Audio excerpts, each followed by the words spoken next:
अस्सलामुअलैकुम दोस्तों, दो डेवलपमेंट की बात करूंगा तो सबसे पहले अपने चैनल को सब्सक्राइब करना है और साथ मौजूद बेल के आइकॉन पर क्लिक करना है।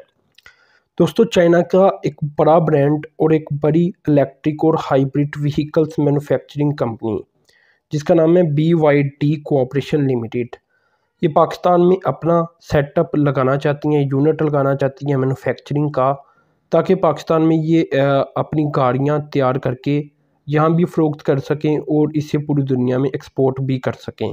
और दोस्तों, जो पाकिस्तान के एम्बेसडर टू चाइना हैं मोइनुल हक, इन्हें बाकायदा तौर पर यहाँ के सीनियर एग्जेक्टिव की जानिब से बाकायदा तौर पर ब्रीफ़ किया गया है और पाकिस्तानी मार्केट में ये जिस तरह एंटर होना चाहती हैं या जो जो इनका प्लान है सारा कुछ इन्होंने इन्हें एक्सप्लेन किया है।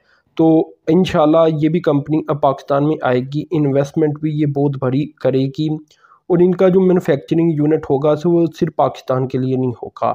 ऐसा नहीं है कि इन्होंने मैन्युफैक्चरिंग यूनिट लगा दिया और सिर्फ पाकिस्तान की ज़रूरियात को पूरा करेंगे, क्योंकि बड़ी कंपनीज़ है तो बड़ी कंपनीज़ का हमेशा ये टारगेट रहेगा कि एक सस्ता मुल्क, यकीनन पाकिस्तान एक सस्ता मुल्क है, अगर तो कुछ मज़ीद चीज़ों को सस्ता कर दिया जाए जैसा कि बिजली है, गैस है, तो इस तरह की कुछ चीज़ों को सस्ता कर दिया जाए तो पाकिस्तान तो सच में एक सस्ता कंट्री है। तो इन सभी की वजह से ये मुख्तलिफ जो बड़ी बड़ी कंपनीज़ हैं पाकिस्तान आना चाह रही हैं और यहाँ इलेक्ट्रिक व्हीकल्स का असल पोटेंशल नज़र आएगा कि यहाँ मुख्तलिफ कारखाने लगेंगे और यहाँ से फिर एक्सपोर्ट हुआ करेगी। तो ये दोस्तों एक बड़ी डेवलपमेंट थी और यहाँ ये भी मैं आपको बता दूं कि ये कंपनी शेंजन बेस कंपनी है और शेंजन एक बड़ा ही कमर्शियल या जिसे कहा जा सकता है कि एक बहुत बड़ा सिटी है इंडस्ट्री के लिहाज से चाइना के अंदर। तो खैर दोस्तों, अब दूसरी डेवलपमेंट की तरफ चलता हूँ। ये दोस्तों डेवलपमेंट बहुत बड़ी है, अल्हम्दुलिल्लाह federal board of revenue FBR की तरफ से सामने आ रही है। और सिर्फ दोस्तों अगर देखा जाए तो 4 माह के दौरान दिसंबर 2021 से मार्च 2022 तक जो क्रशिंग सीज़न है शुगर का, इसको लेकर कोई सेल टैक्स की अमाउंट 26.5 अरब रुपया रिकॉर्ड की गई है। तो ये बहुत बड़ी अमाउंट है इसी 4 माह के अंदर अगर देखा जाए।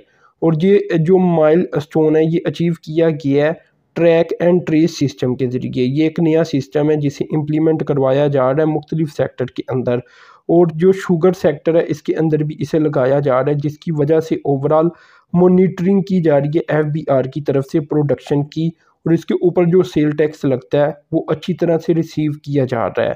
इस वक्त दोस्तों कोई 79 शुगर मिल्स के ऊपर इस सिस्टम को इम्प्लीमेंट करवाया जा चुका है, लेकिन जो टोटल शुगर मिल्स हैं पाकिस्तान में ये 151 है। यानी अभी भी कहा जा सकता है कि तकरीबन आधी जो शुगर मिल्स हैं इनके ऊपर ये सिस्टम लागू होगा। जब ये सिस्टम लागू हो जाएगा तो यकीनन मज़ीद टैक्स में इजाफा होगा।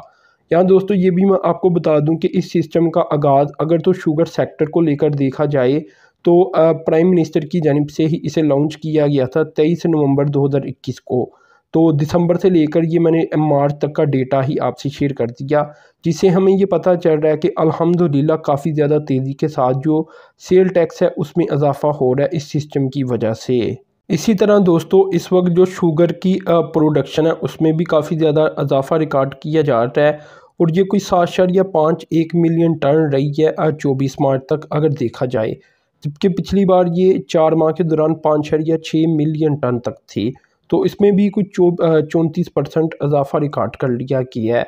ये भी दोस्तों बात याद रखें कि अगर पिछले साल इसी टाइम में देखा जाए तो जो सेल टैक्स की अमाउंट थी ये 19.19 अरब रुपये थी और इस बार 26.5 अरब रुपये हो चुकी है।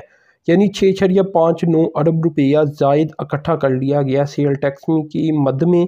और ये जो टैक्स है ये सिर्फ इसी वजह से ज़्यादा इकट्ठा किया जा रहा है क्योंकि जो ट्रैक एंड ट्रेस सिस्टम है ये इम्प्लीमेंट करवाया जा चुका है 79 जो शुगर मिल्स हैं इनके ऊपर, और ये दोस्तों परसेंटेज के अंदर 33% बनता है। तो ये दोस्तों दो बड़ी डेवलपमेंट थी। इंशाल्लाह अगली वीडियो में मज़ीद बड़ी डेवलपमेंट में आपसे शेयर करूंगा। तो अपने चैनल को सब्सक्राइब करना है, साथ में जो बेल के आइकॉन पर क्लिक करना है। अब तक के लिए इतनी था। अल्लाह हाफिज़।